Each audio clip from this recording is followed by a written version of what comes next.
It's time to talk the world's game from an American perspective.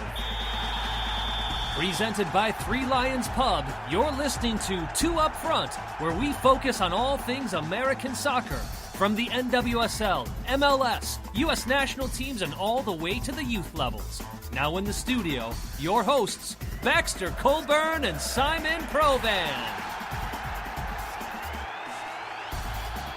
Hi, everybody. Welcome to the next edition of Two Up Front, presented by Three Lions Pub. I am Baxter Colburn. And this is Simon Provan. A very good day to you, Simon Provan. The week treating you well so far? Yeah, absolutely, Baxter. It's a little crazy up here in Wisconsin. I could have gone kayaking through my backyard yesterday with all the flooding we had going on, but thankfully the basement is dry and, doing well. Well, good. Glad to hear it. Yeah, we've had some very torrential rains here in the Midwest the last couple of days, so for those wondering why we're talking about Simon losing his basement in Wisconsin, that's what we're talking about. So it would make sense for me down in Florida or something with a hurricane or something like that, but we've had some flash flood warnings and all kinds of crazy stuff here. But that's why I live in a condo, so I live on the second floor. I don't have to worry about any of that, but Simon, the homeowner here, has had to prevent his daughters and his dogs from washing down the street, exactly, basically. right. But so far, no casualties at the Provan household. What was crazy, though, Baxter, is it went from flash floods yesterday to being a beautiful day where actually my daughter and I went out on the lake and we actually did some kayaking and paddleboarding and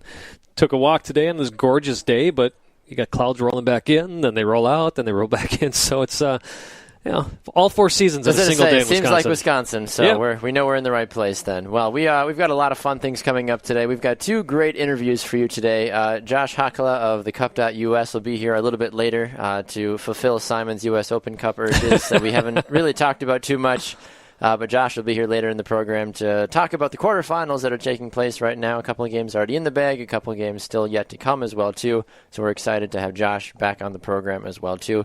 And then the big interview that we're very excited about, Houston Dash and U.S. Women's National Team midfielder Morgan Bryan will also be on the program with us coming up in just a little bit as well, too. Before we get to any of that, though, we do remind you, of course, for those that like to listen to our show, you can find it on iHeartRadio, on Spreaker.com, and on iTunes as well, and also on our website, the number 2upfrontsoccer.com. Yeah, check us out on Facebook. Just type in 2Upfront in that little search bar. We'll come up. Give us a like, give us a share. It only takes a few seconds, if even that, of your time. We'd greatly appreciate it. Of course, you can find us on Twitter as well. For the show, it is at 2UpFrontSoccer.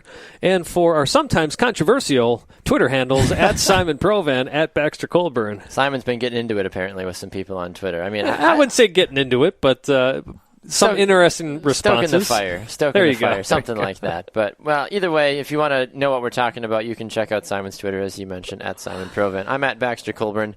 Try to keep my tweets. I don't really tweet as often. I try to tweet about work that I'm doing, but general opinions, I save them from when I'm actually on the air. I've always been one of those people I feel like I'm better at expressing my feelings via voice instead of trying to type it out on either an article or a phone or something like that. Well, and of course, the challenge with Twitter is that 140-character limit, but it's actually good for me because I can go on tangents. So to be limited to 140 characters. I've done a show with you for 2 years. I know what that's like. We've got archives of Simon just going at it. But, all right, well, we're going to do the kick around first, Simon, and we haven't touched a lot of the international soccer in a long time, but rightfully so. It's transfer season right now, so anybody that's a fan of basically any of the top leagues in Europe is just glued to their devices waiting for updates to hear about the great big signing that they have now. And you, as an Everton fan, receive some good and bad news depending on, I guess, how you look at it. Depending on how you look at it. What's going on with Everton Well, of course, Everton has gotten Wayne Rooney on a free transfer. Interesting. Which was, where he started with his Premier League career. Great thing if you're an Everton fan, him scoring in a preseason game against a Kenyan club. So they're doing a tour of Kenya, apparently. Wow. I think that's where it's in. The club, at least, is based in Kenya. 15-time Kenyan League champion, Baxter. I can make an attempt at the name here. It is Gor Mahia FC. If I've said that wrong, which I probably have, I apologize. But 30 yards out, Wayne Rooney on the run, receives a ball from one of his teammates, makes a move, puts the ball to his strong foot, his right foot, and blasts it into the goal. Now, to be fair, I think if you're playing against the better keeper may get a hand on it. True. Keeper that went for the save It didn't seem to time it too well. But what's cool about this is Wayne Rooney scored from about the same point on the field when he was 16 playing with Everton also in true. His debut goal. Very symbolic, I feel like. So, he has insisted that he did not go to Everton to retire. He's there because he wants to continue to try to play for England. And listen, he got a big money deal from China, as all the superstars do these days, and he said no. He wants to continue to play in the Premier League, and if there's one club that he would like to play with besides United, it would be Everton. Makes sense. And much respect to United saying, you know what, you've done great for our club. We're going to grant you the wish and allow you to do a free transfer to Everton. Yeah. So good on them. And it's good to see, obviously, that full circle coming back, I guess. I mean, I've seen graphics and tweets and other things of Wayne Rooney, people are saying, well, he left a boy and his return a legend, basically, sort of a thing, which is very true. Absolutely. I don't know if anybody really could have guessed the collection of trophies Wayne Rooney would bring back with him to Everton after when he left at such a young age. You always have high hopes for young players that are talented, but you never really know until you see now in their career that full end product. Yeah, he's one of those that lived up to the hype. I mean, Manchester United saw a great deal of potential in him, and whether he's playing for Manchester United, whether he's playing for England, he has stepped up to the plate almost every time. You're right about that. Well, speaking of Manchester United, they do now have a new addition to their forward lineup. Right, and of course, that comes from Everton, Romelu Lukaku. As an Everton fan, he was great because he scored so many goals. At the same time, Baxter, what some people fail to realize is that most of his goals did not come against the top 4, top 5 teams. And that was always a major disappointment with Lukaku. And on the flip side, too, if you're looking at the money line, something like £28 million is what Everton paid for Lukaku when he was on loan from Chelsea, and they eventually bought him on a permanent. Yep. They sold him to Manchester United for £75 million. That's a pretty good return. That's a great return on your money. You can't be mad about that. And that's the thing, though, too, is that I feel like Everton is the smarter of the two clubs, in all honesty, because when's the last time, maybe aside from a young Wayne Rooney, have we seen a forward really dominate on the top of the lineup for Manchester United? Ibrahimovic was fun, and he was flary a little bit, but he didn't ever really do a whole lot. And I mean, Ronaldo was a forward, but also a wing as well too. But those guys had good pockets, and then they left. You don't see a long tenured forward running through Manchester United, I feel like, anymore, like we used to maybe almost a decade ago. Yeah, I mean, Lukaku definitely has the potential to be that man for Manchester United. The thing you have to wonder is one of the reasons he worked so well at Everton is he was the point man. He was the man at that club. Well, now you've got a lot of other people, including Pogba, that want the ball in a roundabout way. You're competing with on the field. So does that affect his play? Do we see an outpouring of goals from Lukaku, or are we going to see him have to adjust to the way Manchester United plays, and perhaps that goal scoring production isn't there? Right. For those that play Premier League fantasy football, I'm assuming some of them will be very excited to take a guy like Lukaku and say, well, he's got a good cast around him. Of course he's going to get the ball. But like you mentioned, when you've got so many other superstars on your roster, it's sometimes harder to score goals. You'd like to think, well, I've got the best players in the world serving me the ball. Well, those guys want the goals and the glory as well too. Exactly. So you have to be careful with that. That's why somehow, some way, Ronaldo and Messi have still found good success, even though they've been surrounded by really great players. But it's all about the cohesion. I feel like Manchester United has struggled with that the last couple of years. Well, we should continue on with Manchester United, Baxter. You had talked about a quote from a certain individual popping up in the news lines today. Yeah, as we had mentioned earlier, talked about Zlatan Ibrahimovic. He's come out and said that he will be making a very big announcement soon. It will be huge, apparently. He's been watching too many Donald Trump press conferences or something. But he's building a wall? He's building a wall, maybe. I don't know. It's a big announcement. He probably could. He's got the money to do it, in all honesty. Right. But for those that know, he has been linked to AC Milan and also, of course, to the LA Galaxy. But there's been really no determination yet of where he's going to go. He's also recovering from surgery, and he's not expected to actually be fit and ready to go until about Christmas time as well, too. So I'm a little concerned and confused about what big announcement, because if he joins the club, my first thought is, well, if he joins MLS, he's useless until next year. Because if he's not good until Christmas time, what good is that doing? Maybe it's LAFC or somebody that's saying, hey, let's sign you because when we come in the league next year, maybe something like that. But aside from that, you had mentioned off the air maybe China, but at the same time, Christmas time still, if you sign a player and you're starting a new season, whenever you're starting your season, August, September, that's half the season gone already by the time you would maybe get him. And what makes me wonder about how big this announcement could be, if this announcement is coming tomorrow, is that what you read? No, it's coming soon. It's coming soon. He said. Okay. Yes. Well, by this point, most of the leaks are going to happen. Yeah. We'd have some type of idea of what this huge news is going to be. Is it MLS and MLS and him have this agreement of nobody's going to say anything until he gets to say something? But even then, usually that somebody purposefully leaks that news to get the gravy train going far as people following that news. Let's get excited. And the Galaxy, too, have just signed a right back in Pele van Aanholt. But going back to Ibrahimovic, it just makes me wonder how big this news actually is. Is it really big? Could he actually be retiring? I don't know. I mean, that's the thing, because he sustained a knee ligament injury. Is he going into coaching, maybe? We don't know about that? That's the thing. Maybe he's going to... I was just starting up his own club? I was trying to think the other day, too. I was like, who is Sweden's national team coach? Is he maybe going to take over as the national team coach for Sweden? Or could he go coach a bigger-time club somewhere as well, too? But he's 35 years old. We saw last season in spurts. He still has talent. I really think he does, in all honesty. I think he can still score. But suffering a knee ligament injury is something that definitely, it's one thing to be an in-shape 35-year-old. It's another thing to be a 35-year-old that's recovering from knee surgery as well, too. So how effective can you really be?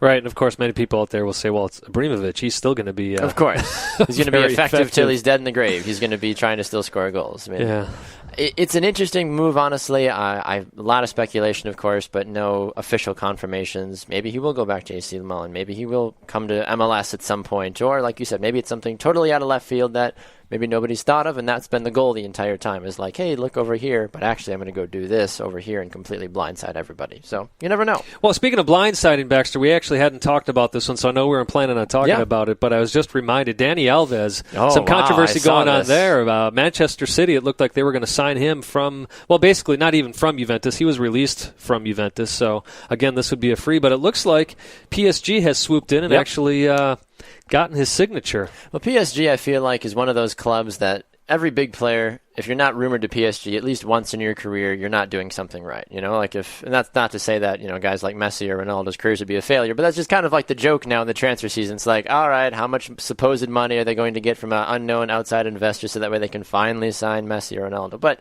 a guy like Dani Alves is a little bit older, but still very effective. He was very helpful for Juventus last season. He's had a great career through and through. And now he takes his talents to France, which, let's be honest, the French league is kind of a joke because it's PSG and then falls off a little I feel like bit. Back in the day there was more competition. Maybe it wasn't better, but there was more competition in the league. He was in Paris on Tuesday, apparently going under a medical already. One of the things that we do know, Baxter, from reports is that the assistant sporting director is good friends with Dani Alves. Always helps. So you wonder if that was the thing that really was the, for a bad cliche, nail in the coffin for the deal? Quite possibly, yeah. I mean, that's the thing. I mean, Dani Alves is an attacking outside defender and is also a strong defender as well, too. I mean, he's not as vicious as Pepe has been, I feel like, with those ridiculous tackles and bone-crunching movements that he gets on and off the ball. But I think Dani Alves is still a very talented player, and I think he's going to bring good success to the back line for PSG, who continues to still be what it seems to be like a piece or 3 or 4 away from finally winning a Champions League. Well, and it seems like PSG certainly likes to have the Brazilians on their their roster. Absolutely. Another big notable name as well too, Simon. Goalkeeper Joe Hart went on loan last season from Manchester City to Torino in Serie A and did a fairly decent job for Torino. Sounds like he's going to be back in the Premier League, not for Manchester City though. It does not appear that he is part of Pep Guardiola's plans long term. But he still is on the roster because this is going to be another loan move. It's not confirmed yet, but West Ham United are in the final stages of securing a loan signing for the English international Joe Hart. An interesting move, considering that West Ham, last time I checked, has got a pretty decent goalkeeper. I can't think of his name off the top of my head right now, but they had a good run with him the last couple of years. But when you got a shot at Joe Hart, who's a pretty good goalkeeper through and through and only 30 years old young, I mean, why not take a shot at him? Yeah, for a goalkeeper, 30 years old, that's a goalkeeper's prime right there. Yes. If we're talking about an outfield player, well, now they're coming possibly to the end of their career or maybe coming off of their prime. But for a goalkeeper, this is when you want them, Baxter. Exactly. And, as you said, West Ham they're looking to do bigger things. So to get a goalkeeper like Joe Hart in there, that could be very helpful in their back. You're absolutely right about that. So we'll have to keep our eyes out for other international news as it happens. Of course, there's been numerous other deals here and smaller deals there as well, too. So yeah, the last one we're going to talk about, though, real quick, is Rodriguez going to Bayern Munich on a 2-year loan. You usually don't hear that, Baxter. It's usually a 1-year thing. loan deal, but it actually is signed off as 2 years. I think this is a great move for Bayern Munich. They need it. They've got an aging midfield. Rodriguez comes in. You team him up with some of these younger midfielders in there. Who knows how long you can depend on Ribéry, Robben. These two guys are both near mid-30s, if not already. And, you're starting to see them, not Robben so much, but definitely with Ribéry, you're starting to see him slow down a bit. So. Right. Rodriguez, this could be a great move for him, could be a great move for Bayern. Right, exactly, and especially with a younger guy like Douglas Costa as well, too, moving from Bayern Munich to Juventus as well, too, on loan. So that opens up a possible space as well, too, for James Rodriguez to take over some extra playing time. So we'll have to see. I'm excited to see, though, of course, what these transfers do for their teams, because it's always great to have the big pomp and circumstance to say, oh, look at all these great players we signed, but you don't ever actually know how good some of these players really are until the season actually kicks off. So. Yeah, it's all about that gelling, working into the system. Absolutely. Are you gelling? I'm gelling. I'm gelling. Dr. Schultz. All right. We're going to run to a break. We've got much more in store for you. Stay tuned. Morgan Bryan and Josh Hakala are around the corner. It's going to be a huge announcement. Back with more right after this on 2 Up Front.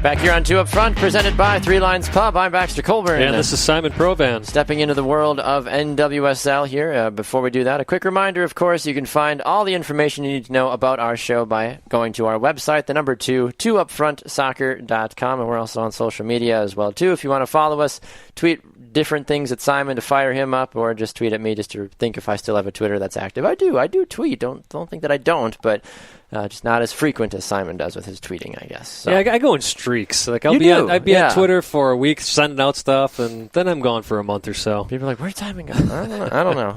I think it's more like, "Thank goodness Simon's gone." Guys like, "Shh, Twitter's quiet. It's not a bad thing." All right, nobody stoked the fire. No one stoked the fire, and then somebody does, and it's like, "Oh my gosh, here we go again." Yeah. All right, well, some NWSL scores and storylines to talk about. Draw. Yes. The Boston Breakers honored Tony DeCicco on Friday night, July 7th, with a scoreless draw against the Chicago Red Stars. Honestly, with as good as Chicago's been playing recently, that's not a bad way to honor Tony DeCicco, is to not lose. That's the best thing you could probably do. Yeah, well, what a story. I mean, I remember watching the 99 World Cup. Actually, I remember watching the... Let's see, it's every 4 years. 95 World Cup with the women. If I remember correctly, that was against Norway, and that's when it was U.S. and Norway were like the two top women teams. Wow. But anyways, Tony DeCicco, not just on the women's game, but U.S. soccer itself. He's left a huge footprint. He's done a lot of great things, and from everything that I read, he was I never met the man personally, but a gentleman. Mm-hmm. Willing to give his time to everybody. One of the things that he was known for in the early days was actually helping U.S. media that didn't really know the game of soccer well. He'd actually sit in the press box and explain to them what was going on the field. Interesting. So how cool is that? I feel like sometimes we should still do that, in all honesty, just because...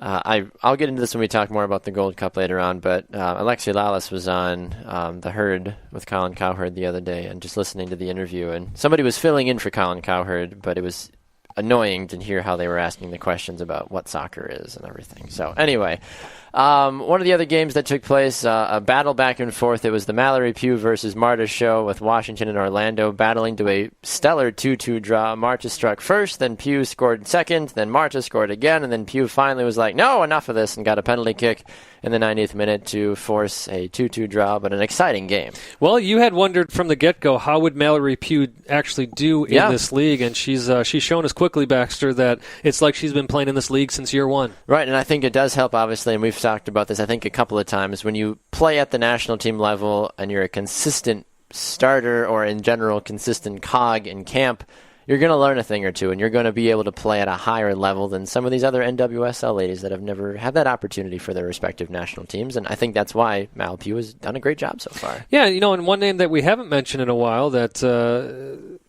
at times we've taken to task, but Christy Mewis, she played a good game as well, and she was the one responsible for getting that penalty kick for Washington.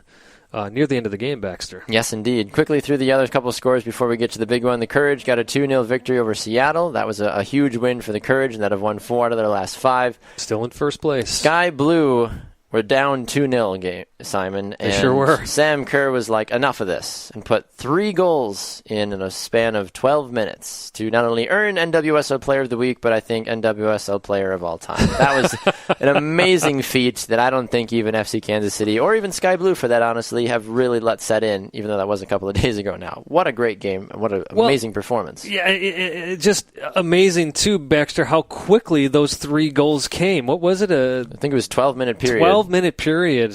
It looked, and that's the crazy thing, is how late in the game it occurred. I mean, it looked like that Kansas City had this game wrapped up. I checked the score. I forget when I did it, but I checked the score. I think almost right before halftime, and I saw that it was 2-0, and I was like, oh, well, all right, this is going to be a disappointing game for Sky Blue because we had Sarah Killian on last week, and I was like, well, I'll check the score, see if Sarah's done anything or anything like that. And then I saw it was 2-0. I'm like, well, whatever. But I checked the score when I got home a couple hours later, and I saw that it was 3-2, and I was like, wait a minute, what happened? And then I checked the box score, Sam Kerr. I'm like, aha, this makes so much more sense now. But what an incredible performance, though, from her. Well, and just a couple of quick stats here, Baxter. It actually pulled her in a tie then with Megan Rapinoe for leading the league in scoring so far. But it also gave her 35 career goals, which put her ahead of Jess McDonald. For most goals in NWSL history. That's a big thing. Now, one of the things people are pointing to, fair enough, is that she did this with Kansas City only playing with 10 players because, of course, Shea Groom got that red card at the end of the first half. But, again, it took Sky Blue quite a while to take advantage of being a player up, but what a way to do it. No kidding. You're absolutely right about that. Speaking of which, the final game that we need to talk about quickly that almost was a needed victory for a team that's been looking for one. The Houston Dash were leading the game, and we're up early thanks to an 8th-minute goal from Janine Becky, and then a goal in the 91st minute, a stellar free kick from Lindsay Horan sinks the Dash's hopes. Which actually earned Goal of the Week Rightfully by so. the NWSL. And there was actually afterwards, too, I'm sure it's all sorted out now, but Ellie Long and Megan Klingenberg got into a very heated discussion, you could say, afterwards. Interesting. Christine Sinclair was kind of just roaming around watching, seeing where this was going to lead. What's going on, guys? And a few people that apparently can read lips were saying that what you could see Ellie Long saying was, please calm down, don't yell at me. Calm down, don't yell at me. I think it was an issue of marking, obviously, if it's between defenders. That's usually what it is, or a midfield defender. Well, let's be honest, though, too. Portland has been less than stellar these last 5 to 7 games, in all honesty. Well, look at they're very disappointing. Still sitting outside of the playoff picture. Part of the reason is they are, and they're going to be missing a few players due to international call-ups. Yep. That's one of the things in this league when you have a stacked roster with great international players, Baxter, is at some point you're going to lose them because of all the international games that happen, even when NWSL action continues. Right. So Portland, they've got a game in hand on Sky Blue, but they're sitting in 5th place, 3 points behind Sky Blue, a point behind Seattle. So Portland's really got to pick it up here at some point to get back in the playoff picture. A big blow for Houston as well, too, is the 92nd minute red card handed out to Carly Lloyd as well, too. So you don't like to see a red card handed out, of course, at any time, but especially when the game is basically over as well, too. So well, and a lot of controversy this weekend in the NWSL with a lot of bad things referees. About the refs. Yeah, so, I don't think there was a single player, a single coach, a single executive not afraid to say how bad the refereeing was this weekend. Yes. But all the cards that were handed out have been upheld by a disciplinary committee. Of course. One of the things I found out is there is no appeal process for a red card in the NWSL. Interesting. I did not know that. So the disciplinary committee will look at it, but you can't officially go to them and say, we don't agree with this call. Very interesting. Well, aside from that, friend of the show, Sarah Hagan, actually got a couple of minutes in this game as well, too. She got in for just a handful of minutes there towards the end. But looking at the NWSL standings right now, North Carolina, of course, still sitting on top of the league, as we mentioned. when you win 4 of your last 5 games and continue to just be a dominant force. They're 3 points clear of second-place Chicago Red Stars. Sky Blue with that big victory now sit in 3rd place at 22 points. The Reign are in 4th with 20. The Thorns are in 5th with 19. Orlando in 6th with 16. The Dash in 7th with 14. Kansas City in 8th with 13. Boston also with 13 points at 9th. And the Washington Spirit have 12 points for last place in the NWSL. Well, and I know we're going to talk about this with Morgan Bryan, but it's impressive what Houston is doing. They go from losing 6 games in a row to now being on a 4-game unbeaten streak. That certainly helps. And you hate to give up that last-minute goal against Portland, and you hope that doesn't carry over now into the next game. But still, to finally draw against a decent team like Portland gives you some high hopes for Houston. You're absolutely right, especially with that. The injury issues they've been dealing with as well, Baxter. And that's the big thing, too. I feel like when you have an absence from a player like Kile Ohai, that just takes away an entirely different dynamic of your roster as well, too. So I'm curious to see what the Dash can do moving forward now. As you mentioned, it's 4-game unbeaten streak. They obviously have not all been wins, but still, when you don't lose 4 games in a row, that's, I think, better than losing 4 games in a row. I think a lot of people would take a couple of draws and a win or two as opposed to losing 4 games straight. So yeah, of course. Can't be mad about that if you're a Dash fan. We are going to run to a break. Morgan Bryan will be here with us at the other side of the break, so make sure to stay tuned for that. We'll be back with more here on 2 Up Front, presented by 3 Lines Pub, after this.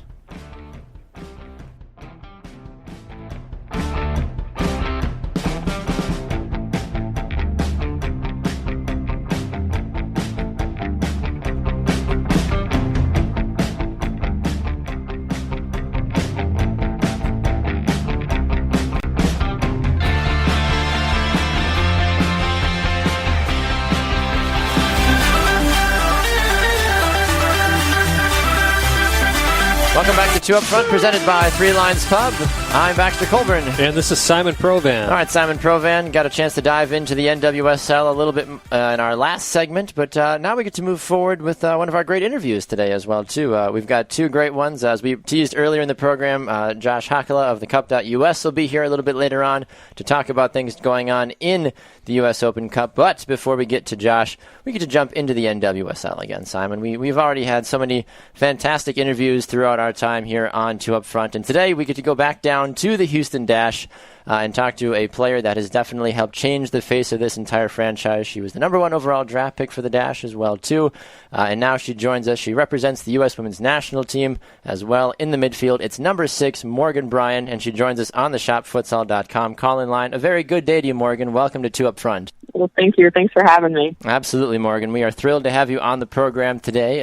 First and foremost, we know a couple of weeks ago, obviously, there was the injury that you had picked up, and you're still working back a little bit more. But how's the body feeling? Are we going to see you on the field soon again for the Dash and the national team? Yeah, unfortunately, the past 2 years, I feel like I've had quite a few injuries. And, as a player and an athlete, I know it's something people battle through all the time. But, I didn't really have any injuries previously. I was blessed to not have any. So now I'm learning the process, my body, and how to go about those things. So I feel good.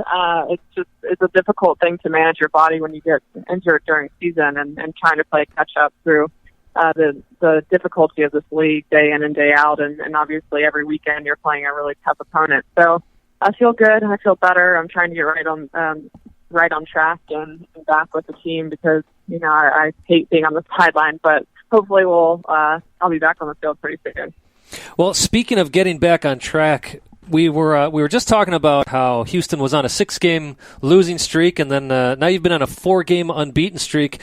Granted, you haven't been on the field for a few games because of the injury, but obviously one of the reasons Houston has turned things around is Jane Campbell has been playing out of her mind in goal. But what else do you see from your perspective that has gotten Houston back on track? Personally, I think it's a lot of things. Obviously, Jane's play has been crucial, but I think a lot of players have stepped up, and we've had quite a few changes off the field and on the field, personnel change, lineup formations, a lot of things have been changing. So it's hard to kind of credit just one thing, but also a mentality change and a shift in that regard. But, I think we have some good home games too here, and that's always a plus for us, is playing in this heat and the weather here in Houston, and just being able to stay home for 3 weeks and not have to travel. But I think it's been great for us because, like you said, we were on a losing streak, and no one in this league or on our team likes to lose. So I think finally we're changing our mentality and trying to compete for 90 minutes and string together more than just one half, especially in this league. It's so important. But I think everyone's been doing great, and we've all stepped up in different ways. Absolutely. Well, speaking about that as well, too, Morgan, as you mentioned, competing for 90 minutes, your team competed for 90 minutes this last week, but it was in the 91st minute, unfortunately, is when that game-tying goal came from national team teammate of yours, Lindsay Horan, a stellar free kick that won goal of the week as well, too. But talk a little bit about that result. Obviously, of course, it has to be disappointing. Then Carly Lloyd goes out with a red card as well just a minute later. How do you take that result and then package that and then look forward against as you take on Washington this upcoming week? Yeah, I think there were a lot of positives from that game. I think first half we played some really good soccer and we just didn't convert our chances. But I think also going back to playing full 90-minute game, putting two halves together, I thought we weren't as great in the second half, and we knew that. And I think to win games in this league, you have to play two full halves. And like that, something like that will happen where they finish a free kick in the last 2 minutes of a game. But I think there's a lot of positives to take away from it. I mean, we limited their chances on the defensive end, and offensively we created enough to win the game. So I think we take the positives, we move forward, we work on what we need to in training, and in order to beat Washington this weekend. And talking with Morgan Bryan of the Houston Dash and women's national team here on 2 Up Front on the shopfutsal.com call-in line. Morgan, coming up in a couple of weeks, it will be the Tournament of Nations where Brazil, Japan, and Australia are all going to come to the U.S. to play a little tournament with the U.S. women's national team as well, too. I personally have yet to see an official timetable released for your injury. Do you have any idea if you're going to be back in time? Has Jill Ellis spoken with you? And in general, how do you feel about this opportunity for this tournament for the national team? Yeah, in terms of my timeline, obviously, I'm trying to get back on the field and healthy, and I think I've had multiple conversations with Jill, and she's kept in touch with me in my progress. But at the same time, it's just how much I'm going to play before the tournament, and obviously, if she wants to select me in terms of that, and if she feels that I can bring something to the table for the team. But I do think that this is a great tournament for whoever gets invited and represents the United States, because it's 3 of the best teams in the world and 3 great teams that will challenge us in different ways. And so I'm really excited for the team in general and also for the fans, because I think these are going to be 3 awesome games for United States fans to watch and fans all over the world. I think it's going to be a fun one for this team going forward. In the bigger life picture, Morgan, we have we're here in Milwaukee, and we're blessed to have quite a few of our local listeners tune into the show, and a lot of them do have younger kids, and I'm going to cheat here and look at Wikipedia a little bit. But obviously, you've had quite a stellar career, but it didn't start out so easy with you being cut from your first time trying out for an ODP team. So I'm wondering if you have any advice for youth players out there. Obviously, you've had a lot of success in your career, but as I said, it didn't start out that way. So what would you say to these young kids out there who maybe are struggling, but they really want to continue on with this game? Yeah, I think for me, you're right. In the beginning, I was, compared to my friends and my teammates, I wasn't among the best of them. I was probably, I think, the only one cut from my club team in the ODP tryouts. It wasn't even a state team. It was, they had 3 different teams for the state, A, B, and C team. So I didn't even make one of those. And all of my teammates did. So that was a really tough time for me. But looking back on it, and my club coach and I talk about it all the time, if that wouldn't have happened, I don't know if I would be where I am today. I think not making the team drove me harder to work and pursue my dreams and really commit to it. And so I think if that didn't happen, then, I think the valleys are kind of the things that you have to go through and something that will make you work harder and appreciate everything. And I think for me right now, too, is you're going to go through the hard times and struggle. But those are the things that you kind of see character and also things that you really want to work for. And I think you absolutely need those times where you struggle, because I think on the other end of it, you find success. And especially, for me, that's what I've experienced. And, the next year after I didn't make the ODP team, I made the state A team, the region team, and the national team. And the next year. So for me, it was the hardest year I've probably ever worked, and I don't think it probably would have happened if I didn't have such a letdown and not making that ODP team. Yeah, and I think there's always that one moment, I feel like, in every player's career, or several moments sometimes early on, that define whether or not they give up on their career and look to something else or fight harder as well, too. And obviously Morgan has been able to over-accomplish that as well, too. And it's so interesting to see the way that women's soccer continues to grow as well, too. I saw a girl this morning wearing a full Alex Morgan jersey, not just the jersey, but also the shorts as well, too, for the national team, just walking around. And I thought it was the coolest thing in the world. And I've seen others with Crystal Dunn jerseys and other people as well, too. We've seen at different events. But it's great to see that women's soccer continues to grow, and these younger girls have these players to look up to as well, too. But Morgan, last question from me at least. I'm wondering, there's been this talk around NWSL the last couple of weeks. Obviously, we're in year 5 of the league, about the thoughts and the ideas of whether or not coaches and players would ever support or want to have an all-star game. And the MLS All-Star Game is coming up here in the next couple of weeks down in Chicago. I'd love to get your thoughts on it just to see. I know that there's numerous theories and different ways that people are like, oh, it couldn't work, oh, it could work. But from your thought processes, you've seen other All-Star Games and other professions as well, too. But what are your thoughts about that, just out of curiosity? Well, to be honest, I haven't really thought about it until you just asked that question. But I think it would be a great idea, especially if it's run the right way, and it could be a part of another event that would be really successful and obviously honor the best players for that season in the league or, from each team. And I think it would be a great event in the future and something that I would probably love to play in. Yeah, absolutely. I was just curious. Like I said, it's been something that has started to gain a little bit of traction on social media and other women's soccer circles that Simon and I have been a part of, and I just was curious to get the thought process from at least a couple of players as well too. So just appreciate the insight on that as well too. Yeah, last thing, don't really have a question for you. Just want to wish you luck this weekend. You're playing against a Washington Spirit team that's also finding themselves, of course, when you got players like Mallory Pugh scoring a couple of goals. It's going to make for an interesting game. So best wishes this Saturday, taking on the Washington Spirit at 7:30. Yes, absolutely, Morgan. We appreciate you taking the time to stop by 2 Up Front today, and certainly wish you a speedy recovery, and we look forward to seeing you back on the field for your club and country as well, too. So thank you for taking the time on 2 Up Front today. Oh, thank you, guys. I appreciate it. Absolutely. We'll talk to Morgan Bryan soon. There goes Morgan Bryan on the shopfutsal.com call-in line. We've got so much more in store for the show. Stay tuned. It's 2 Up Front, presented by 3 Lines Pub.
Two Up Front, presented by 3 Lines Pub. I'm Baxter Colburn. And this is Simon Provan. Special thanks to all of our guests that join us on the shopfutsal.com call-in line. We just heard from Houston Dash, and U.S. Women's International Morgan Bryant, her debut on the program. So we wish her a speedy recovery, and a big thanks as well, too, for stopping by the 2 Up Front airwaves today as well, too. Simon, it was good to hear from her. She had a lot of good answers and definitely seems very excited to come back from injury sooner rather than later, of course, absolutely. I loved her answer, too, about dealing with adversity. And, it's always the people who are successful, Baxter, are the ones who can look at a struggle and say, all right, how do I overcome this? How do I learn from this? How do I push myself?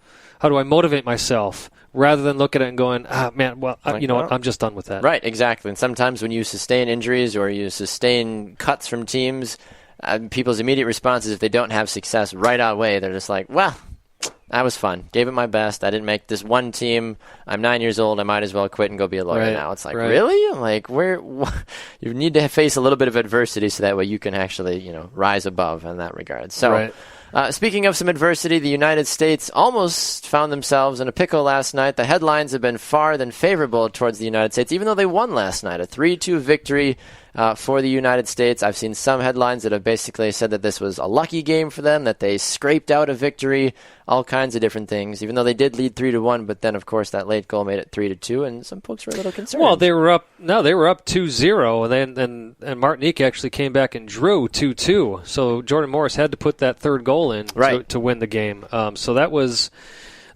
where a lot of the comments were coming from, but the biggest thing, Baxter, is that this Martinique team is made up mainly of amateurs. Now, I did tell you in our preview of the Gold Cup, though, I misspoke. The Chelsea player is actually for French Guiana, which Malouda. Which that's big controversy there, and I don't know if we're going to touch that today. But Martinique, look, they beat Nicaragua. Granted, Nicaragua hasn't been that great, but they beat them 2-0 to start out the tournament.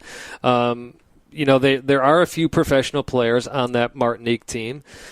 The U.S., okay, look, I get it. I get that it's their B team for the most part. They've got a lot of young players on here that haven't played much, but you still have to show better than what you did. Brad Guzan, letting in the goal that he did on Martinique's first goal.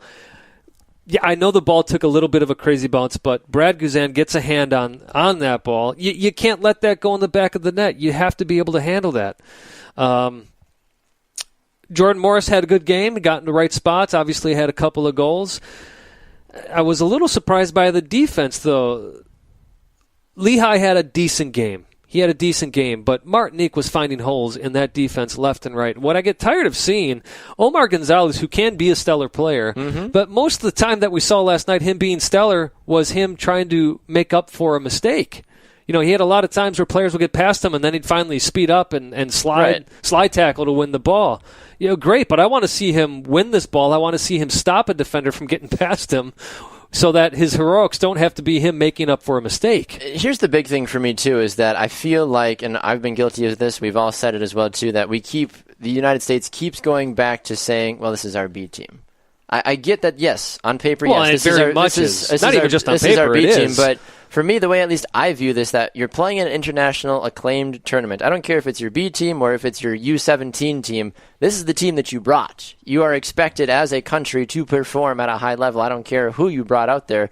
When you're playing at an international level against other international teams, this game has to mean something to you. And the fact that some people keep going back to the fact like, well, it's only our B team. Like, so what are we saying then? Well, part of what we're saying though is that these guys haven't played together before. Of course, Arena did come out and say before the tournament, look, we want to win the tournament, but we don't need to. There's nothing on the line here. And I know people say, well, wait a second. No, because if you win both Gold Cups, then you go to the Confederations Cup. Right. First of all, there may not be a Confederations Cup. Also true. Because this one plays in the 2022 Confederations Cup, and since that's going to be played in winter, who knows what FIFA's going to do with the Confederations Cup. Yeah. So part of this is that the U.S. players have not been together that long. On the flip side, however, you're playing Martinique. Right. And yes, I did say as a preview statement, watch out. This team could be dangerous. I think they're going to surprise a lot of people. Kevin Parsman, who scored 2 goals last night for Martinique, showed why you do have to be a bit wary of this team. Yes. They do have some good players, but part of that is nobody was really scouting Martinique because there's not much footage of them out there. point blank, the U.S. does have to do better. Yeah. They have to do better. Exactly. And that's the biggest thing for me in all this is that you can't expect to play a team, a bunch of amateurs, when half of the United States roster right now is touted as being some of the best in MLS or some of the best rising stars. And you've got all that pressure on you or all that loud and circumstance following you. You should blow a team like Martinique out of the water, not barely win. See, that's the one thing I'm going to disagree with. I don't think you necessarily have to blow them out of the water, but you do have to show up, and right. What do they have? 68%. And I'm not saying this needs to be like a 5-0 scoreline. They could have won 3-1, or a convincing, even like if they would have been a convincing 3-2 victory. No, but right. But what I'm saying is that's just it's the way it's played. There was not much control in the midfield, and actually, Kellen Acosta the last couple of games. I'm going to be honest, Baxter's been very disappointing. He was one of the guys I was really looking forward to seeing in a U.S. jersey. He's playing errant balls all over the place. First touch has been failing him. So it's been interesting to see that with Kellen Acosta. Yeah, I would agree with you on that one, too. I mean, I'm looking at the starting 11 last night.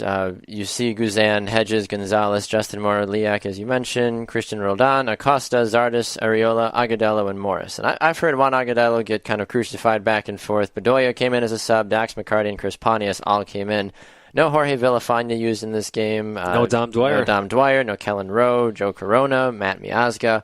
Arguably a far better lineup than what was on the actual field, I feel like, from a substitute to actual starting 11 perspective. So I'm a little worried about that. Why would you not put in a hot Dom Dwyer right now, or even a Kellen Rowe, who's been very instrumental with the midfield? That's part of going back to Bruce Arena's comments. He's trying to give as many of these young players field time as possible without feeling like he's risking everything. Right. So, and you make 8 changes from the first game to this game, you are going to expect some inconsistency in the play, but not as much as you saw on the field for the U.S. team. Right. Areola, I don't know where his shot was last night, Baxter. He was misplaying balls as well, but some of these shots that he was taking on goal were all over the place. And he was supposed to be one of these good players that people are like, look, Paul Areola spent time in Liga MX. Like, he's a good young player. Well, and I think he is. You see the potential there. Mm-hmm.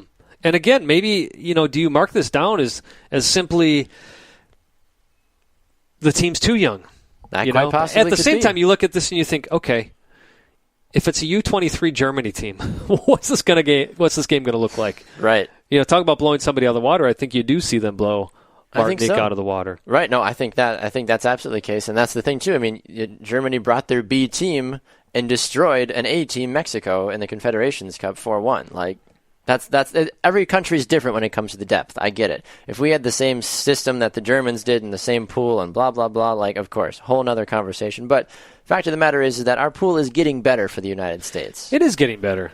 Yeah, absolutely. And I'm beating a dead horse, and I think a lot of it just goes back to the fact that these guys have not been playing together for a long time. Yeah. And for a lot of these guys being younger players, trying to adjust quickly to each other, you're not seeing that. That's one of the biggest things lacking, is these guys knowing where one of their teammates is going to be. Exactly. I mean, you look at the standings right now, and it kind of is a reflection of how wide open this group still is. The U.S., of course, sits on top. You've got Panama tied with them right now with 4 points. Martinique is only 1 point behind. So, in a sense, I mean, Martinique could beat Panama, in a sense, and depending on what the U.S. Nicaragua does, Martinique and U.S. could go through. Or, God forbid, a draw or something could somehow change the entire course of the tournament. Well, don't forget, it's the top 2 teams from each group going, and then the best third place. The 2 best third place teams go through as well. So well. Martinique, in a sense, might still be good no matter what. They may still go through. The U.S. is going to go through. I'm pretty sure Panama will go through. Yeah. Obviously, Nicaragua, they're basically dead in the water. But, of course, that's the next team that the U.S. has to face. They play them Saturday. I believe it's at 7 o'clock in Cleveland. So the U.S. has got to be careful here now. They're going to be taking on a weak opponent. You hope what you see is a very hungry, not only hungry U.S. team, but a team that actually puts more than 2 passes together. Right. That's the big thing. I mean, there's no reason that at this point in the game, I get it. Like you mentioned, it's one thing to not play with another team, but at the same time, if you're just trying to connect passes, a very integral part of what soccer is, I mean, you can go to a Wednesday night pickup game and connect 5 or 6 passes with guys you've never played with if you've got the soccer sense. I mean, these are professionals. You'd like to think they should be able to put it together a couple of passes against an amateur team in a sense. Yeah, and that's just it. Is again, you're playing against amateur players. Now, look, I wouldn't be surprised if we see a few of these Martinique players end up in USL, NASL. I hope so. I don't know if we see any end up in MLS, but it's not like these guys were horrible players out there, too. No. Give Martinique credit for surprising a lot of people and actually being better than people expected them to be.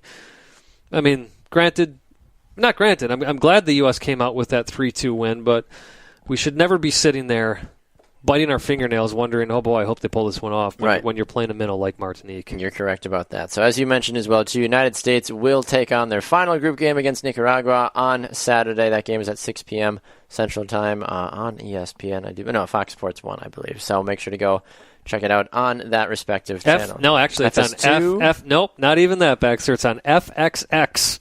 What? It's on FXX, yep. What is that even? Never even heard of FS. That's one of the. It's like more of a movie. Extra? No, it's not. It's not even a Fox Sports programming channel. It's more of like a movie channel. Oh my gosh! So they'd once in a while put a game on FX. But actually, the good thing is when they had games on FX, that is in more homes than FS1 is. It's true, it is. So it wasn't a terrible thing. I'm just looking here at if the U.S. does end up in second place. Group B runner-up plays Group A runner-up. So U.S. could end up playing a Costa Rica or Honduras if they end up in second place. That would make for a fun time, that's for sure. French Guiana, I do want. I'm sure most people have heard about this, but just in case they haven't, Baxter. Yeah. So they did play a player who had played with France, 80 caps with France, but he hasn't played for them for 5 years. Guadalupe, when they were in the Gold Cup tournament years ago, they also fielded a player that had played with another country for 5 years, but it technically wasn't another country because of the way that these small islands are almost an extension of the country. Right. So Guadalupe was able to do that, or Guadeloupe was able to do that with that player, but French Guiana was told that their game against Honduras basically wouldn't count because of player Maluda. Having been fielded in that game, and he was considered an ineligible player. So it'll be interesting. And French Guiana knew that was going to be the result, but basically they were saying, you should be treating us the way you treated Guadeloupe. Yeah. He hasn't played for the French national team in 5 years, and that's supposed to allow him somehow or another to play for a colony or something. Basically, right. A province of. Because if you've got Martinique and French Guiana, they both use the French flag. Yeah, because their setup is a little different than what Puerto Rico is with the U.S. Okay. I say the whole political structure of how that all works, I guess I don't fully understand. Well, the biggest thing is that anybody born in Martinique or French Guiana are considered French citizens. Makes sense. So it's a mess, but in the end, I actually think this may be one of the best protest plays by one of these small nations. That's very interesting. And then, of course, we'd be remiss not to talk about the success that Canada's seen as well, too, through their first two games. Everybody and their mothers raving about the 16-year-old that has just apparently been taking the world by storm, and people are saying he's the next Freddie Adu and yada, yada, yada. Well, you don't want to be the next Freddie Adu. That's the thing. I mean, I'm like, if there's one person I would not want to be compared to, I would be saying, please don't put me to that. But Alphonso Davies apparently has been the man for the Canadian national team, as he has only 16 years of age. Yeah. But playing exceptionally well, it sounds like. Well, him and thanks to last night, Kevin Parsman for Martinique, those two are leading the goal scoring in the Gold Cup, each with 3 goals. So yeah, Alphonso Davies is lighting it up for Canada. And correct me if I'm wrong. He plays for Vancouver, doesn't he? I could be wrong about that, but I want to say that he plays for the Vancouver Whitecaps. I think you're right. That sounds right. I was could be totally wrong. Yeah, no, you're correct. Okay. Vancouver Whitecaps. That's what I thought. He's started 6 games for them. No goals on the season thus far, but he is definitely a starlet. Actually, it looks like. See, I don't know if he plays with Vancouver or if he's with their second team in the USL. or W2 or however they call it. WFC2 is what they call it, right? Yeah. VWFC2. Ooh, that's a mouthful. A lot of letters, a lot of different things going on. But, so it's good to see Canada having some success as well, too, right now. We'll certainly see what happens. On top of that, they're tied with Costa Rica on top of their group. So they haven't advanced from the group stage in the Gold Cup for a while back. So they get past this point, and it looks like they will. congratulations to Canada for doing something positive. Yeah, you're absolutely right about that. El Salvador and Caraco and Mexico, Jamaica all get the field tonight, 7 p.m. and 9:30 p.m. Central Time, respectively, for those two matchups. Mexico, Jamaica is going to be a fun one to watch. El Salvador shouldn't have any problems with a small-time Caraco, in my opinion. Well, here we are talking about the U.S. B team, and what is the depth like? You want to see better, especially when you do see a Mexico B team just tearing things up. Yeah, that's the big thing. Their 3-1 victory, it got a little scary for them, so let's not take that out of the equation. It did. Who was it that they played? I was watching the game, too. It's killing me. Who did they play, Baxter? They beat Caraco. Oh, no, El Salvador. El Salvador. They beat them 3-1. Yeah, I mean, El Salvador had drawn the game up minutes after Mexico had scored their first goal. And, El Salvador gave them a run for their money for a while, anyways, until Mexico decided, wait a second, we do want to win this game. Come on now. So, when you're comparing these two teams, the Mexico B team versus the U.S. B team, listen, I'm going to be honest, it'd be ugly.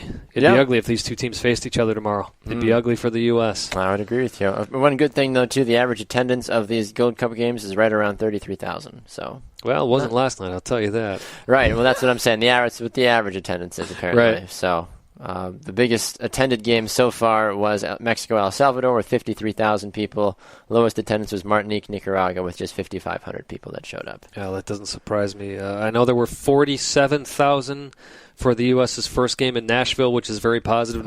For when you're talking MLS, Nashville's pushing hard. A great city for an expansion club, so of course that showed well for them. Doesn't surprise me that game happens in, I believe it was Miami last night for the U.S. So. And not many fans there.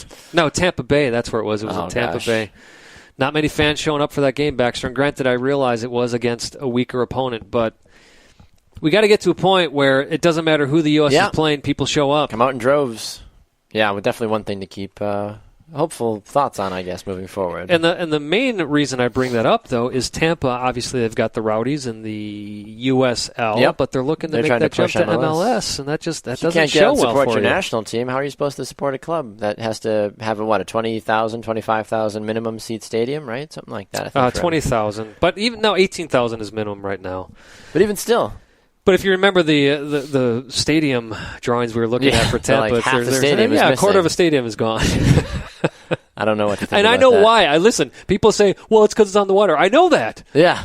It doesn't matter. It looks like half a stadium's missing. It's very strange. I don't know. I don't know what to say about that, honestly. So. And no room for expansion either. So if the club is successful and you want to make that stadium bigger, the only way is up. I don't know how that's going to work. I really don't, honestly. But we'll talk about MLS and the All-Star Game actually coming up a little bit later on in the program, of course, as well, too, when we wrap things up. But Josh Hakala of the Cup.us is going to be here next with us, so make sure to stay tuned as we talk a little bit more about the soccer here in America, especially the U.S. Open Cup. Back with more right after this on 2 Up Front.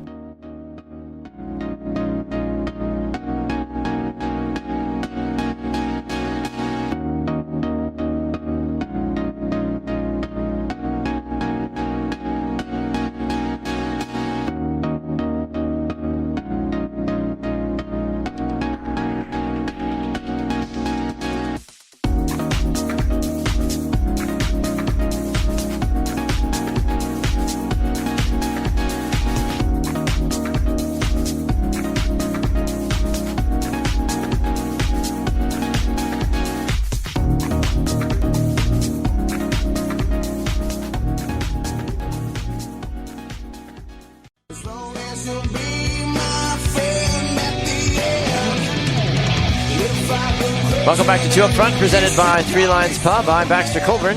This is Simon Provan. Moving along with the program, some great content and information for you so far. Once again, a good thanks to Morgan Bryan from the U.S. Women's National Team for stopping by the program earlier as well, too. But now we get to the real mainstream guests that we have just been raving about, the fans have been writing in about, and we, Simon, know and love him as a great contributor to the soccer world. Absolutely. Of course. It is Josh Hakala of the Cup.us, and he's back here with us on 2 Up Front on the shopfutsal.com call-in line. Josh, welcome back, sir. How are you? I'm great. How are you? Doing well. It's great to have you back on the program to talk, of course, about the U.S. Open Cup, which is now in its later stages 2 of the 4 quarterfinal games have taken place. Cincinnati and Miami had their game postponed. But let's talk briefly about San Jose beating the Galaxy 3-2 and then Sporting Kansas City beating FC Dallas 3-0 as well. 2 games, of course, that I think gave fans very different perspectives on where their teams stand. FC Dallas, of course, the reigning Cup champion as well, too, so they are now out. What were your takeaways from these 2 games just a couple of short days ago? Well, it was nice to see the San Jose Earthquakes kind of get that monkey off their back with the Galaxy. They had never beaten the Galaxy before in the Open Cup. You know, they've been rivals for a long time, but it was one of those stats that you kind of forget about, that, you know, like, oh, by the way, they haven't lost to their rival in a long time or ever. And so we saw that, and I was like, boy, this is it seems like playing at home in front of a pretty good crowd that should be enough to push them over the edge. And it was a pretty entertaining game. And I'm sort of undecided whether I like the fact that there are 4 games played on 4 consecutive nights. Maybe the organizational side of things is it's kind of nice to get it out of the way for covering the tournament, but I kind of like that each game kind of gives its own stage, and people can follow it if you're like a casual fan of the tournament or you're a diehard. Like each game gets its own night, and in that Sporting Kansas City game was incredible. Like that was we went scoreless, and then as soon as the Iko Para injury happened, it was on, and I think that was pretty exciting to see, in the way that it just kind of the game turned on its head in front of the home crowd too, which was kind of nice. So, but some 2 really good games, and we could have had a really good one last night, but I think like a year's worth of rain fell last in Miami.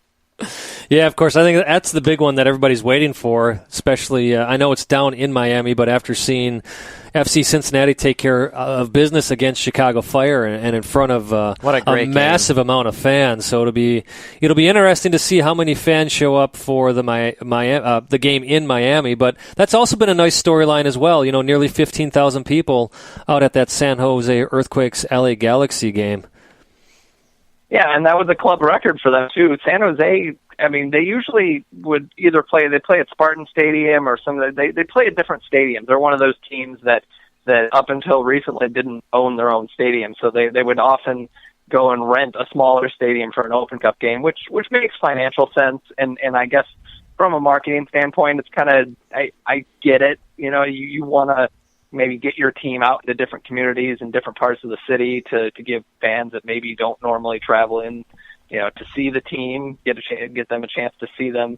So I like that, but now that they've got their own stadium, they've got a good thing going there. I think that was a great event. There was like a little over 14,000, which, for the middle of the week, that's pretty good numbers. Yeah, and on top of that, what a great storyline in that San Jose game, though, with not so great because they had a player recently almost drowned to death who's recovering well, but Mateus Silva, number 38 for the team. Wondolowski was wearing number 38 in honor of him. So it's great to see storylines like that work their way into these Open Cup matches as well. Yeah, I know that the leagues typically don't approve of star players changing their numbers, but I think maybe the fact that this is a U.S. soccer event rather than a Major League Soccer event, maybe that was that they were able to finagle that. So I thought that was great, and I think anybody who was watching that just kind of had a sense they're playing at home against their rival, got a lot of emotion going into it, and he's going to score a goal, right? Of course he is. Of course he is, right. Yeah, that's always the best part about that, I think, is the storylines that can kind of get roped into things like that as well, too. But I want to talk about FC Cincinnati, honestly, because they seem to have taken the soccer world by storm. I was on Twitter during that Chicago Fire Cincinnati game, and it was amazing to see how many people were becoming and pledging their allegiance to FC Cincinnati, even though a lot of people are like, I don't know who this team is, but they just did something great, and everyone on Twitter is excited about it, so I'm going to cheer for them as now too. So it's kind of funny to see things like that. But talk to us about the realistic expectations for this club moving forward, and do they have what it takes to beat Miami, and do they have what it takes to get even further in the tournament? I absolutely. I mean, it's the Open Cup. Anything can happen, really. I mean, the fact that Miami is obviously the NASL champions, and they, it's kind of like an offense, a good offense against a good defense type of situation. And I just think that they certainly have a chance. Playing on the road is going to be tough, but then again, I mean, I think they might get like 10,000 versus like 30,000 at the Cincinnati game against Chicago. It's going to be a bit different of an atmosphere, but I think that they could certainly do it. I going back to that Chicago game, like I remember I was just talking to somebody who is at my day job who's a soccer fan, but not like a diehard, but will casually watch a game from time to time. And I was telling him about it, and I was like, every time they put a soccer game on national television, it's just that there's part of me that goes, just don't be a scoreless draw. Yeah. Just please don't let it be a bad game. And that was like multiplied by 100 when it's an early round. Well, I guess I would say earlier round Open Cup game on ESPN. The first time they ever put a non-semifinal or final on, and I'm thinking, please just be a good game. And it was scoreless, but it was that rare situation where it was like a good scoreless. Right. Yeah. It was like an exciting scoreless. Absolutely. So it was great. And I'll contend it wasn't scoreless. The ref got that offside call wrong, so it actually was a 1-0 game. But I'm glad it got extended. It added to the drama, and I think probably if you're a casual fan watching that, maybe you're rooting for the underdog, like that maybe even made you root for him a little bit harder. That's right, so absolutely. I think that it was great. I mean, you couldn't ask for anything like, and then the penalty kick shootout, like, it wasn't just like, the one team makes all five and the other one, saves one. I mean, like saving multiple PKs, like doesn't happen that often. Right.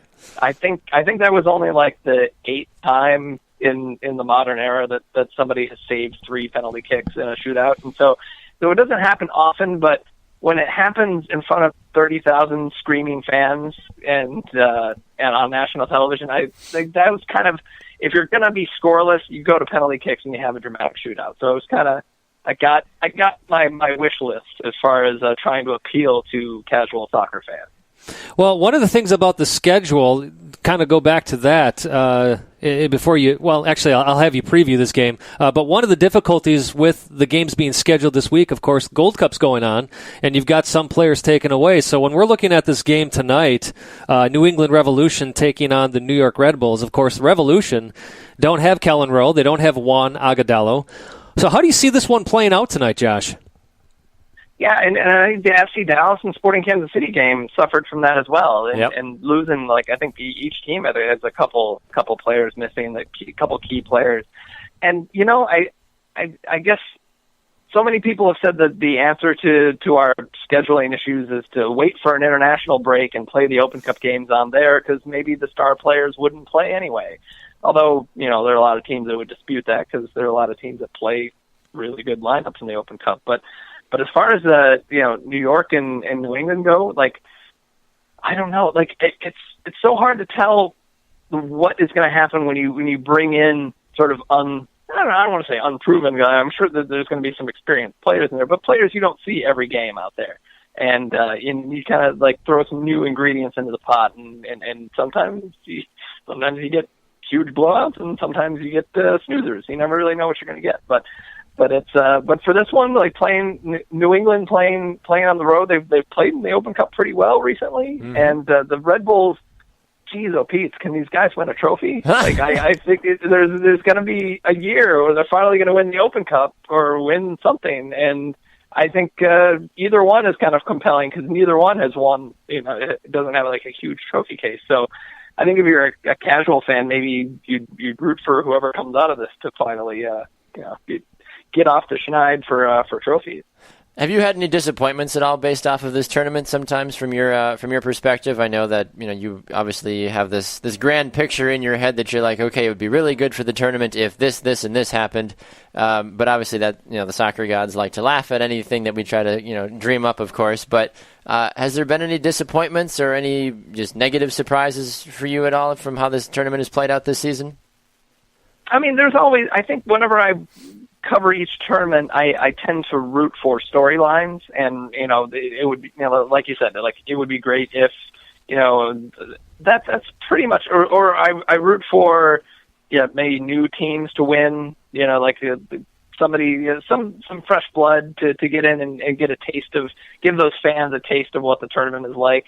That's kind of like where I don't really have any rooting interest specifically, but storylines would be great. And of course, storylines come with the amateur teams, and it would have been so great to see a few more of the amateur teams get through, and the, like the Michigan Bucks gave St. Louis FC a good run for their money, playing at home. That was kind of a missed opportunity. Reading United had a chance to get through. They were playing Harrisburg at home. And, Harrisburg has a great Open Cup resume for sure, but they, this year they're not exactly a juggernaut. I was thinking like that could be upset material there. And of course we had Christos FC and the Eric Winalda and the LA Wolves. So there were a lot of it would have been nice to see maybe one more of those rather than just seeing the Christos guys get through. But, that's kind of what makes the tournament great. You never know what's going to happen.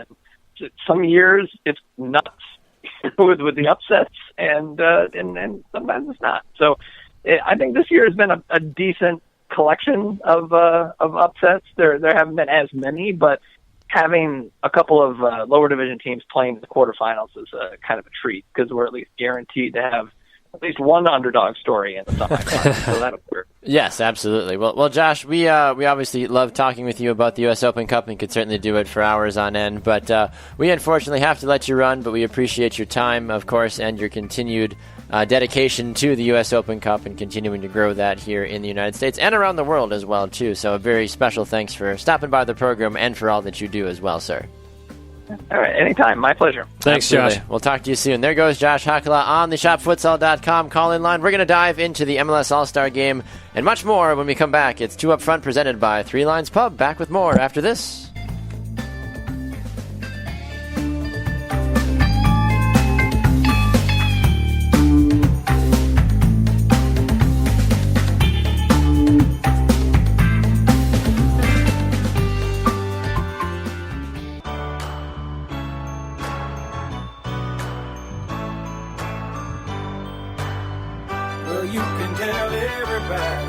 Back here on Two Up Front, presented by Three Lines Pub. I'm Baxter Colburn. This is Simon Proban. Finishing things up today, a big special thanks to a good friend of the show, Josh Hakala, for stopping by the program. It was great to hear his insights, and just in general have him back on the program as well, too. Now, Simon's U.S. Open Cup itch has been officially scratched, at least for a couple of days, maybe. Yeah, not until I watch that FC Cincinnati Miami FC game. That's true. That's going to be a fun one. That game is taking place. It's been postponed, so that's going to be taking place again soon, obviously. The third of the four remaining games for the quarterfinals. The Galaxy falling to San Jose, as we mentioned, of course, 3-2. It's Sporting Kansas City, of course, that 3-0 victory over FC Dallas as well, too. So hopeful. I'm hopeful for my Revolution, but I'm not getting too hopeful at the same time. So we obviously know what Josh's thoughts are about all these games. But straying over to Major League Soccer as a whole, the All-Star Game right around the corner, Simon, of course. The Fan 11, the fans have spoken. Yes. And it looks about what we thought it would look like, in all honesty.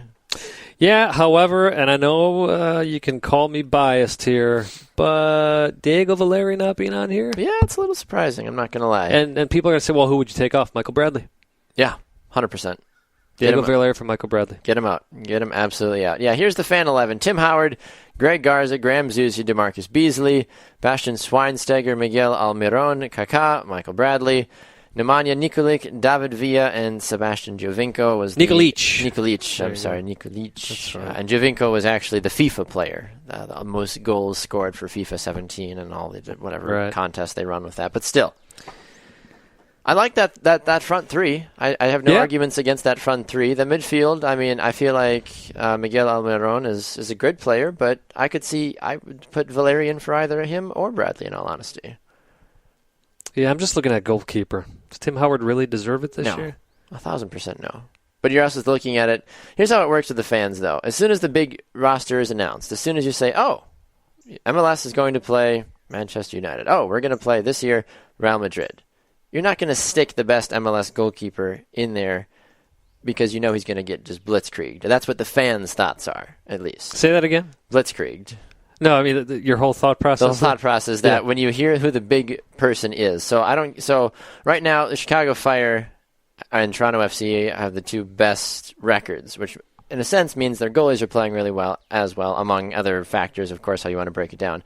But basically, my thought process is with this is I think that fans look at who the opponent is, and they say, okay, this year we're playing Real Madrid. Years past it's been United and other teams in that regards, and they say, we need to vote in a goalkeeper that actually has experience. Oh, I see what you're saying. So they would rather have a Tim Howard who's got the national team experience, who's got the Premier League experience against high talented players, instead of saying, well, Chicago Fire are playing well this year. Who's their goalkeeper this year? Let's vote him in. His team is doing well in the league.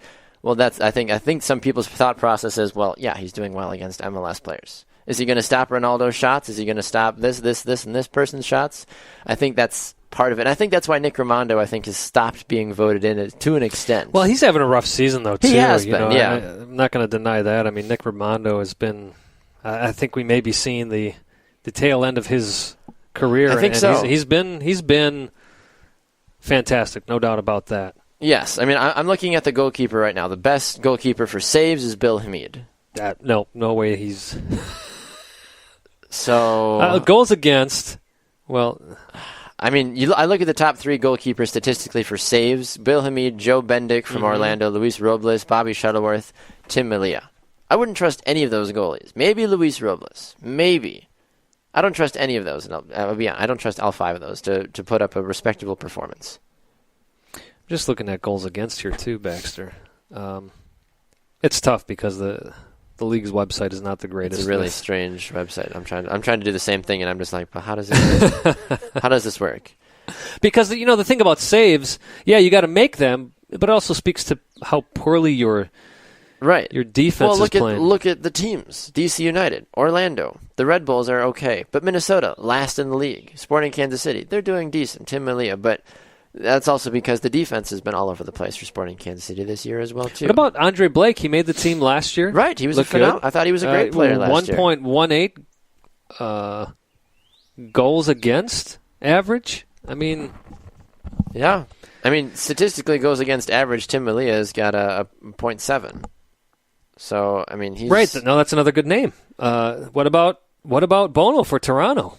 Yeah. I mean, he's been playing great this year. Right. Matt Lampson, for Chicago right now, a 0.6% goals against average. But at the same time, you really want Matt Lampson as the MLS, representing the MLS All-Star team. Well, if you're voting in what this game is actually supposed to be, if you're voting in what the spirit of the MLS All-Star game is supposed to be, Baxter. Right. Then yes, you do. If you're looking at this as more of an international competition. Which I think fans do when they vote at this. I think that's wrong. Because there's the last couple of games, we got humiliated by Manchester United several times. And then, a couple times. We beat, Chelsea. They beat Chelsea. They beat, obviously, West Ham, Fulham. They beat Celtic. Yeah, so there's been these games, and they lost to penalty kicks to Everton. So, there's been these couple of games, but I think the recent history for All-Star games, aside from maybe one or two, or even when Bayern Munich came to town as well, too, and there was the whole handshake gate, there between Porter and Pep and all that. Other than those Manchester United games, I wouldn't say they've been humiliated. I mean, I don't think so. They'd shown well against Arsenal last year. Yeah. But that's when the league has to decide. Then is it truly an all-star game? Do the fans understand what an all-star game is supposed to be? And if not, if you're looking at it as more of an international friendly, basically, then say that. Yeah, I would agree with you. Don't call it an all-star game. You got to find a different name for it. Yeah, exactly. I'm looking at the best starting goalkeeper right now. Tim Melia started 20 games this season. He's only allowed 14 goals this season. Jesse Gonzalez is 15 games, also allowed 14 goals as well, too. So in a sense, those are your two best goalies, Tim Melia, Jesse Gonzalez. I don't have a problem with either of those guys, but it's not a sexy name.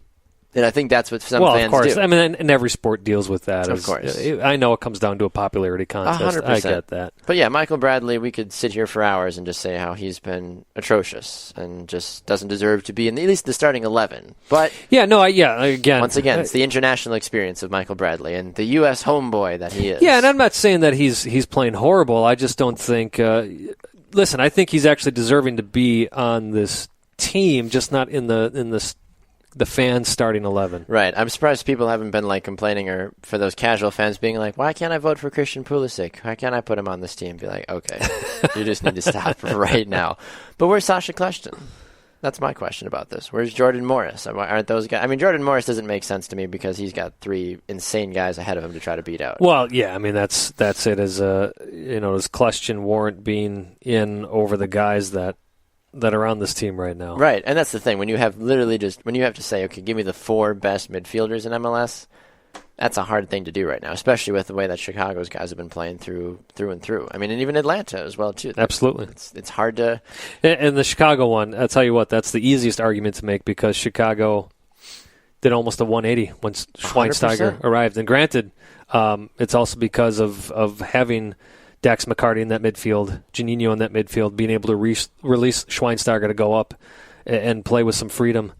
But still, he has turned that club around. Right, Chicago and Toronto both have yet to lose at home this season. Which, by the way, I want to point out that so many people were saying, do you really think Schweinsteiger is going to come in and really make that much of a difference? On this show, I came right out and said, yes, absolutely, I think he will. And you fully agreed with that.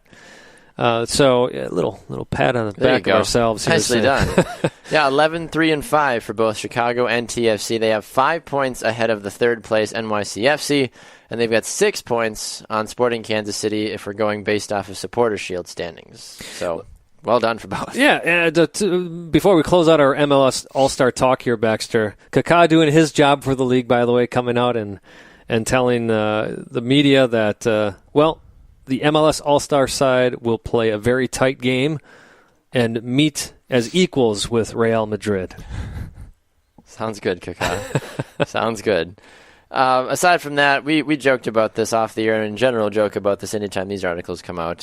Strength of schedule articles. They're always funny to see. You hear about this in every sport before the season begins. And I think this is how certain fans or media members justify their power rankings or other things like that as well, too, saying like, well, look at, the Green Bay Packers. Their strength of schedule is 17th, so it'll be an easy year. Oh, look at the Philadelphia Union. They've got the 7th strength, hardest schedule this year. Like, you can go back and forth with that. So right now, the Philadelphia Union, at least according to MLSsoccer.com, have the hardest, most difficult schedule the rest of the season. Yeah, so this strength of schedule is based off of, let's see here, taking the average points per game at home and on the road for each team's opponent. Yep. So 1.59 Philadelphia has for strength of schedule. Mm-hmm. RSL 1.06. So, Baxter, you're talking about a separation of 0.53. I warned you that I would do this very early in this conversation. Oh, yeah. It's almost pointless to me. It is. Because the other thing this doesn't factor in then is the first half of the season. Yep.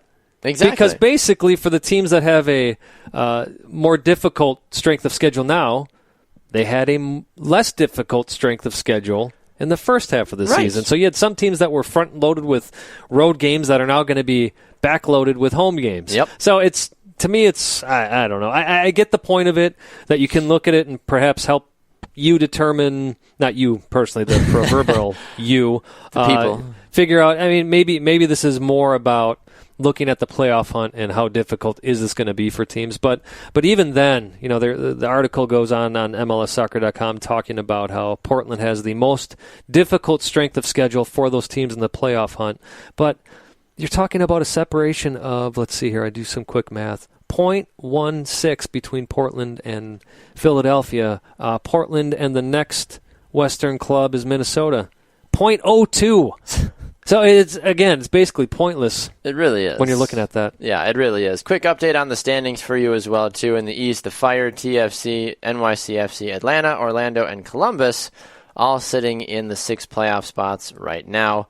Looking over in the Western Conference, SKC, FC Dallas, Houston, Portland, San Jose, and Vancouver are your 6 playoff teams as of right now. But that battle between 5 and 8 in pretty much every conference is pretty close, except for the East.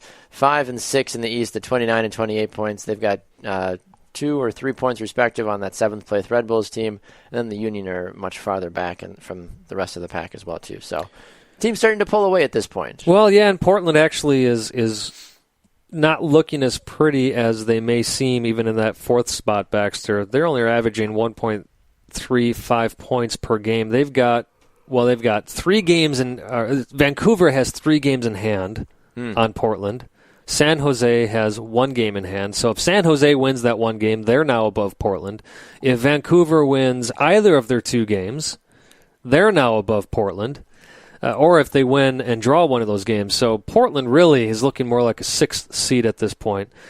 This Western Conference, it'll be interesting as you said, 4 through 8, 4 through 7, with Seattle also sitting there with 24 points on 19 games. So if Seattle ends up winning, Portland and Seattle are tied on points. So that's always one of the aggravating things about the MLS schedule is how unbalanced the scheduling is with where teams are. And I get it's because of CONCACAF Champions League, it's because of U.S. Open Cup play. Right. But I am thankful, as much as I harp sometimes on this website, I am thankful for the points per game stat being there, because I think that helps more than anything. I think so. I absolutely agree with you on that one, Simon. Well, we got to get out of here. This has been a lot of fun. 2 great guests today as well, too, with Morgan Bryan from the Houston Dash stopping by, and from Josh Hakala of the Cup.us as well, too. So 2 great guests. You can go check them out, of course, on their respective social media channels to get the insight on what they do on a daily and weekly basis. And, of course, you can get all the information you need to know about our show on our website, the number 2upfrontsoccer.com. You can also listen to our show on numerous platforms on iHeartRadio. Just download the app or search for us on a web browser. We're on the iTunes podcast directory. We are also on Spreaker.com and numerous other places where you consume your podcasts as well, too. So we appreciate your listenership. Yeah, make sure you check us out on Facebook, 2 Up Front in the search bar. You'll find us there. Hey, give us a like and a share. We'd greatly appreciate it. Also, give us a follow on Twitter. That is at 2 Up Front Soccer. If you want to dig into our personal lives a little bit, check out at Baxter Colburn and at Simon Provan. Yes, indeed. A very special thanks once again to all of our guests who appeared on the ShopFutsal.com call-in line, and a special thanks to our presenting sponsor, 3 Lions Pub, for their continued support of 2 Up Front as well. For Simon Provan, I'm Baxter Colburn. With our manager being the one above, we are 2 Up Front.